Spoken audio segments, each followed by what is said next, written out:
Hello દોસ્તો, આપણે special police ભરતી માટે જીસીઆરટી સિરીઝ ચાલુ કરી છે. એમાં આપણે ધોરણ 6ના સામાજિક વિજ્ઞાનના ક્રમશ પાઠવાઇઝ મોસ્ટ એમપી પ્રશ્નો જોઈએ છીએ.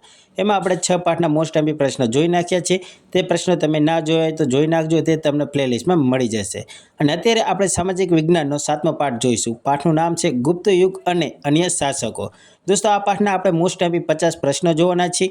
અને દોસ્તો, આ પ્રશ્નોમાંથી તમને ક્લાસમાં સ્ટાર પ્રશ્ન પણ આપવામાં આવશે, તો લાસ્ટ સુધી બન્યા રહેજો. તો ચાલો દોસ્તો, શરૂ કરીએ આજના પ્રશ્નો. અને હા દોસ્તો, હજી સુધી જો તમે અમારી ચેનલ સાથે જોડાના નથી તો જોડાઈ જજો, કેમ કે આપણે દોસ્તો વારાફરતી બધા જ પાઠ્યપુસ્તકના મોસ્ટ એમપી પ્રશ્નો જોવાના છીએ. તો અમારી ચેનલને સબસ્ક્રાઇબ જરૂર કરજો અને દોસ્તોમાં પણ શેર કરજો. તો ચાલો દોસ્તો, શરૂ કરીએ આજના ધોરણ 6 સામાજિક વિજ્ઞાનના 7મા પાઠના મોસ્ટ એમપી 50 પ્રશ્નો. પ્રશ્ન 1. દક્ષિણ ભારતના સ્વામી તરીકે કયો રાજા ઓળખાતો હતો? તો દોસ્તોનો આન્સર આવશે ઓપ્શન બી, પુલકેશી બીજો. દક્ષિણ ભારતના સ્વામી તરીકે પુલકેશી બીજા નામનો રાજા ઓળખાતો હતો. પ્રશ્ન 2. ગુપ્ત વંશના કયા શાસકે સામાજિક રીત રિવાજોને સ્વીકાર્યા હતા? તો દોસ્તોનો આન્સર આવશે ઓપ્શન ડી, સમુદ્રગુપ્તે. ગુપ્ત વંશના સમુદ્રગુપ્ત શાસકે સામાજિક રીત રિવાજોને સ્વીકાર્યા હતા. પ્રશ્ન 3. કયા રાજાએ મહાબલીપુરમના સમુદ્ર કિનારે રથ મંદિરો બનાવ્યા હતા? તો દોસ્તોનો આન્સર આવશે ઓપ્શન સી, પલ્લવ રાજાઓએ.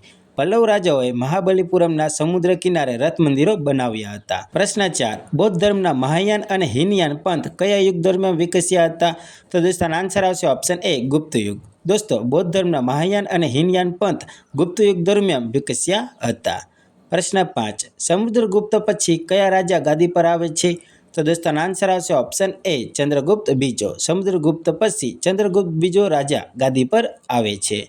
પ્રશ્ન 6. ગુપ્ત સામ્રાજ્ય દરમિયાન દક્ષિણ ભારતમાં વૈષ્ણવ સંતો કયા નામથી ઓળખાતા હતા?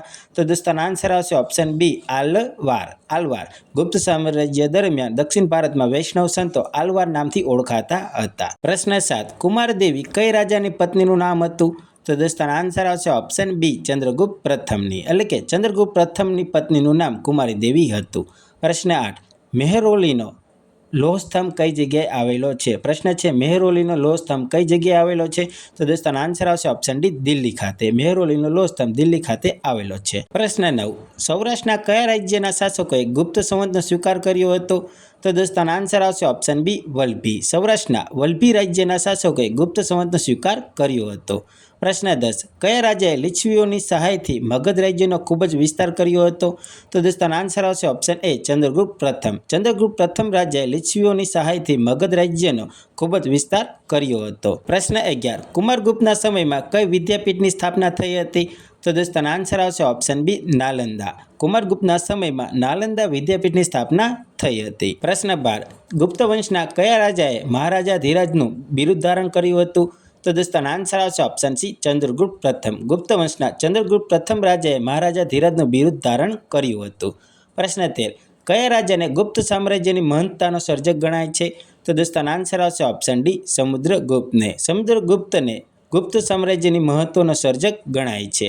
પ્રશ્ન 14. નાગાનંદ નામનું નાટક કયા ભગવાનની જાતક કથાઓ સાથે સંકળાયેલી છે? તો દોસ્તોનો આન્સર આવશે ઓપ્શન સી, ભગવાન બુદ્ધ. નાગાનંદ નામનું નાટક ભગવાન બુદ્ધની જાતક કથાઓ સાથે સંકળાયેલું છે. પ્રશ્ન 15. કુમારગુપ્ત શેનો ભક્ત હતો? તો દોસ્તોનો આન્સર આવશે ઓપ્શન બી, કાર્તિકેયનો. કુમારગુપ્ત કાર્તિકેયનો ભક્ત હતો. પ્રશ્ન 16. ચંદ્રગુપ્ત પ્રથમના પુત્રનું નામ શું હતું? તો દોસ્તોનો આન્સર આવશે ઓપ્શન બી, સમુદ્રગુપ્ત. ચંદ્રગુપ્ત પ્રથમના પુત્રનું નામ સમુદ્રગુપ્ત હતું. પ્રશ્ન 17. સમ્રાટ હર્ષવર્ધને કયા નાટકોની રચના કરી હતી? તો દોસ્તોનો આન્સર આવશે ઓપ્શન ડી, ઉપરોક્ત તમામની. એટલે કે પ્રિયદર્શિકા, રત્નાવલી, નાગાનંદ જેવા નાટકોની સમ્રાટ હર્ષવર્ધને તેની રચના કરી હતી. પ્રશ્ન 18. નર્મદાનું યુદ્ધ કોની વચ્ચે થયું હતું? તો દોસ્તોનો આન્સર આવશે ઓપ્શન એ, હર્ષવર્ધન અને પુલકેશી રાજા વચ્ચે. નર્મદાનું યુદ્ધ હર્ષવર્ધન અને પુલકેશી રાજા વચ્ચે થયું હતું. પ્રશ્ન 19. ફાહિયાન કયા રાજાના સમયમાં ભારતમાં આવ્યો હતો? તો દોસ્તોનો આન્સર આવશે ઓપ્શન બી, ચંદ્રગુપ્ત બીજાના સમયમાં. ફાહિયાન ચંદ્રગુપ્ત બીજાના સમયમાં ભારતમાં આવ્યો હતો. પ્રશ્ન 20. ગુપ્ત સામ્રાજ્યમાં હાથીની સેનાના વડાને કયા નામથી ઓળખતા હતા? તો દોસ્તોનો આન્સર આવશે ઓપ્શન બી, મહાપિલોપતિ. ગુપ્ત સામ્રાજ્યમાં હાથીની સેનાના વડાને મહાપિલોપતિ નામથી ઓળખતા હતા. પ્રશ્ન 21. હર્ષવર્ધને નાલંદા વિદ્યાપીઠને નિભાવવા માટે કેટલા ગામ ભેટમાં આપ્યા હતા? તો દોસ્તો આન્સર આવશે ઓપ્શન એ 100.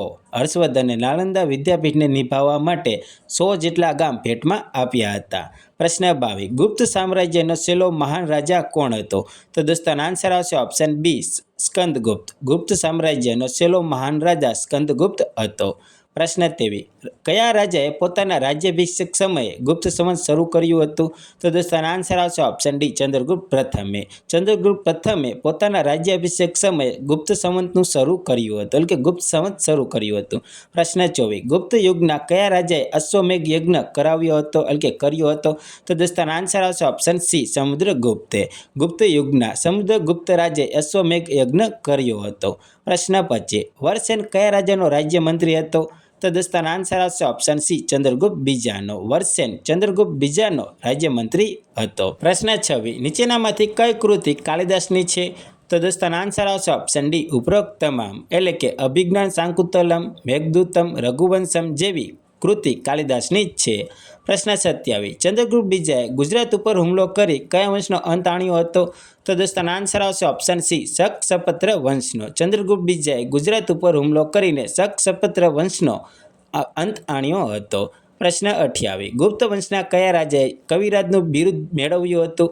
તો દોસ્તો આન્સર આવશે ઓપ્શન બી સમુદ્રગુપ્તે. ગુપ્ત વંશના સમુદ્રગુપ્ત રાજાએ કવિરાજનું બિરુદ મેળવ્યું હતું. પ્રશ્ન 29. આમ્રકારદેવ કયા રાજાનો સેનાપતિ હતો? તો દોસ્તો આન્સર આવશે ઓપ્શન ડી ચંદ્રગુપ્ત બીજાનો. આમ્રકારદેવ ચંદ્રગુપ્ત બીજાનો સેનાપતિ હતો. પ્રશ્ન 30. ગુપ્ત સામ્રાજ્યમાં પ્રાંતને શું કહેવામાં આવતું? તો દોસ્તો આન્સર આવશે ઓપ્શન સી ભુક્તિ. દોસ્તો ખાસ યાદ રાખજો, મોસ્ટ એમપી છે. ગુપ્ત સામ્રાજ્યમાં પ્રાંતને ભુક્તિ કહેવામાં આવતું, ના કે ભક્તિ. પ્રશ્ન 31. ધન્વંતરી કયા રાજાના રાજવેદ હતા? તો દોસ્તો આન્સર આવશે ઓપ્શન સી ચંદ્રગુપ્ત બીજાના. ધન્વંતરી ચંદ્રગુપ્ત બીજાના રાજવેદ હતા. પ્રશ્ન 32. અષ્ટાંગ હૃદય સંહિતાની રચના કોણે કરી હતી? તો દોસ્તો આન્સર આવશે ઓપ્શન સી વાઘભટ્ટે. અષ્ટાંગ હૃદય સંહિતાની વાઘભટ્ટે રચના કરી હતી. પ્રશ્ન 33. ગુપ્ત વંશનો સૌથી પ્રતિભાશાળી શાસક કોણ હતો? તો દોસ્તો આન્સર આવશે ઓપ્શન એ ચંદ્રગુપ્ત બીજો. ગુપ્ત વંશનો સૌથી પ્રતિભાશાળી શાસક ચંદ્રગુપ્ત બીજો હતો. પ્રશ્ન 34. કયા રાજાના સમયમાં વિદેશી યાત્રી યુએન સ્વાંગ ભારતની મુલાકાતે આવ્યા હતા? તો દોસ્તો આન્સર આવશે ઓપ્શન સી હર્ષવર્ધનના. હર્ષવર્ધન રાજાના સમયમાં વિદેશી યાત્રી યુએન સ્વાંગ ભારતની મુલાકાતે આવ્યા હતા. પ્રશ્ન 35. શ્રીગુપ્તના પુત્રનું નામ શું હતું? તો દોસ્તો આન્સર આવશે ઓપ્શન એ ઘટોત્કચ. શ્રીગુપ્તના પુત્રનું નામ ઘટોત્કચ હતું. પ્રશ્ન 36. પ્રાચીન ભારતના છેલ્લા મહાન સમ્રાટ કોણ હતા? તો દોસ્તો આન્સર આવશે ઓપ્શન બી હર્ષવર્ધન. પ્રાચીન ભારતના છેલ્લા મહાન સમ્રાટ હર્ષવર્ધન હતા. પ્રશ્ન 37. ગુપ્ત સામ્રાજ્યમાં જિલ્લાને શું કહેવામાં આવતું હતું? તો દોસ્તો આપણને અહીં પીછે ખાસ યાદ રાખજો. તો આનો આન્સર આવશે ઓપ્શન એ વિષય. ગુપ્ત સામ્રાજ્યમાં જિલ્લાને વિષય કહેવામાં આવતો હતો. પ્રશ્ન 38. બૃહદ સંહિતા ગ્રંથના રચયિતા કોણ છે? તો દોસ્તો આન્સર આવશે ઓપ્શન બી વરાહર મિહિર. બૃહદ સંહિતા ગ્રંથના વરાહર મિહિર રચયિતા છે. પ્રશ્ન 39. ગુજરાત વિજયની યાદમાં ચંદ્રગુપ્ત બીજાએ કયું બિરુદ ધારણ કર્યું હતું? તો દોસ્તો આન્સર આવશે ઓપ્શન બી સકારી. દોસ્તો ખાસ યાદ રાખજો, ગુજરાત વિજયની યાદમાં ચંદ્રગુપ્ત બીજાએ સકારી નામનું બિરુદ ધારણ કર્યું હતું. પ્રશ્ન 40. કાલિદાસ કયા રાજાના રાજકવિ હતા? તો દોસ્તો આન્સર આવશે ઓપ્શન ડી ચંદ્રગુપ્ત બીજાના. કાલિદાસ ચંદ્રગુપ્ત બીજાના રાજકવિ હતા. પ્રશ્ન 41. કયા વંશને ભારતનો સુવર્ણયુગ કહેવામાં આવે છે? તો દોસ્તો આન્સર આવશે ઓપ્શન સી ગુપ્ત યુગને. ગુપ્ત યુગને દોસ્તો ભારતનો સુવર્ણયુગ કહેવામાં આવે છે. પ્રશ્ન 42. સમુદ્રગુપ્તે કયા ધર્મને ઉત્તેજન આપ્યું હતું? તો દોસ્તો આન્સર આવશે ઓપ્શન સી હિન્દુ. દોસ્તો સમુદ્રગુપ્તે હિન્દુ ધર્મને ઉત્તેજન આપ્યું હતું. પ્રશ્ન 43. ગુપ્ત સમ્રાટો કયા ધર્મને રાજ્ય ધર્મનો દરજ્જો આપતા હતા? તો દોસ્તો આન્સર આવશે ઓપ્શન એ વૈષ્ણવ. દોસ્તો ગુપ્ત સમ્રાટો વૈષ્ણવ ધર્મને રાજ્ય ધર્મનો દરજ્જો આપતા હતા. પ્રશ્ન 44. અષ્ટાંગ હૃદય સંહિતા કયા શાસ્ત્રને લગતો ગ્રંથ છે? તો દોસ્તો આન્સર આવશે ઓપ્શન બી આયુર્વેદ. અષ્ટાંગ હૃદય સંહિતા આયુર્વેદ શાસ્ત્રને લગતો ગ્રંથ છે. પ્રશ્ન 45. ગુપ્ત વંશનો સ્થાપક કોણ હતો? તો દોસ્તો આન્સર આવશે ઓપ્શન સી શ્રીગુપ્ત. ગુપ્ત વંશનો સ્થાપક શ્રીગુપ્ત હતો. પ્રશ્ન 46. ભારતના શેક્સપિયર તરીકે કોને ઓળખવામાં આવે છે? તો દોસ્તો આન્સર આવશે ઓપ્શન બી કાલિદાસને. ભારતના શેક્સપિયર તરીકે કાલિદાસને ઓળખવામાં આવે છે. પ્રશ્ન 47 સિક્કામાં કયા રાજાને વીણા વગાડતો દર્શાવવામાં આવ્યો છે? તો દોસ્તો આન્સર આવશે ઓપ્શન એ સમુદ્રગુપ્તને. સિક્કામાં સમુદ્રગુપ્ત રાજાને વીણા વગાડતો દર્શાવવામાં આવ્યો છે. દોસ્તો આ પણ આઈએમપી છે અને પૂછાયેલો પણ છે એટલે યાદ રાખજો. પ્રશ્ન 48 કઈ સદીમાં મગધમાં ગુપ્ત વંશની સત્તા સ્થપાઈ હતી? તો દોસ્તો આન્સર આવશે ઓપ્શન સી ત્રીજી એટલે કે ત્રીજી સદીમાં મગધમાં ગુપ્ત વંશની સત્તા સ્થપાઈ હતી. પ્રશ્ન 49 મહાન સમ્રાટ ચંદ્રગુપ્ત વિક્રમાદિત્યનું અવસાન ક્યારે થયું હતું? તો દોસ્તો આન્સર આવશે ઓપ્શન બી ઈસવીસન 414માં. દોસ્તો મોસ્ટ એમ્પી પ્રશ્ન છે, ખાસ યાદ રાખજો. મહાન સમ્રાટ ચંદ્રગુપ્ત વિક્રમાદિત્યનું અવસાન ઈસવીસન 414માં થયું હતું. પ્રશ્ન 50 ચંદ્રગુપ્ત બીજાએ પાટલીપુત્ર સિવાય બીજી કઈ રાજધાની બનાવી હતી? તો દોસ્તો આન્સર આવશે ઓપ્શન ડી ઉજ્જૈનને. ચંદ્રગુપ્ત બીજાએ પાટલીપુત્ર સિવાય બીજી ઉજ્જૈનને રાજધાની બનાવી હતી. દોસ્તો આપણે અહીંયા ધોરણ 6 સામાજિક વિજ્ઞાનના 7મા પાઠના મોસ્ટ એમ્પી 50 પ્રશ્ન જોઈ નાખ્યા છે. હવે હું તમને આ પાઠમાંથી એટલે કે આ પાઠના પ્રશ્નોમાંથી એક સ્ટાર પ્રશ્ન આપું છું. સ્ટાર પ્રશ્નનો જવાબ તમારે જાતે એટલે કે કમેન્ટમાં જણાવવાનો રહેશે. તો સ્ટાર પ્રશ્ન છે નીચેનામાંથી અયોગ્ય વિધાન જણાવો. પ્રશ્ન છે નીચેનામાંથી અયોગ્ય વિધાન જણાવો. તો દોસ્તો ઓપ્શન છે એ કુમારગુપ્ત કાર્તિકેયનો ભક્ત હતો. ઓપ્શન બી સમુદ્રગુપ્તની પત્નીનું નામ કુમારી દેવી હતું. ઓપ્શન સી ચંદ્રગુપ્ત બીજાનો આમ્રકારદેવ નામનો સેનાપતિ હતો. ઓપ્શન ડી પ્રાચીન ભારતના છેલ્લા મહાન સમ્રાટ હર્ષવર્ધન હતા. દોસ્તો આનો જવાબ તમારે કમેન્ટમાં જણાવવાનો છે. આમાંથી કયું વિધાન અયોગ્ય છે તે તમારે જણાવવાનું છે. અને દોસ્તો આપણે લાસ્ટ વિડીયોમાં એટલે કે પાઠ 6 પાઠના જે પ્રશ્નો જોયા ત્યારે આપણે સ્ટાર પ્રશ્ન આપ્યો હતો. તે સ્ટાર પ્રશ્ન જવાબ અત્યારે આપણે જોઈ છીએ. તો પ્રશ્ન હતો ચંદ્રગુપ્ત મૌર્ય વિશે અયોગ્ય વિધાન જણાવો. તો દોસ્તો આનો આન્સર આવતો હતો ઓપ્શન સી માત્ર પહેલું એટલે કે ચંદ્રગુપ્તના અવસાન બાદ મગધની ગાદી પર ચંદ્રગુપ્ત બીજો બેસે છે એટલે કે આ એક વિધાન અયોગ્ય છે. બીજું અને ત્રીજું સાચું છે. ચંદ્રગુપ્તનું અવસાન શ્રવણ બેલગોડા ખાતે થયું હતું, આ સાચું છે.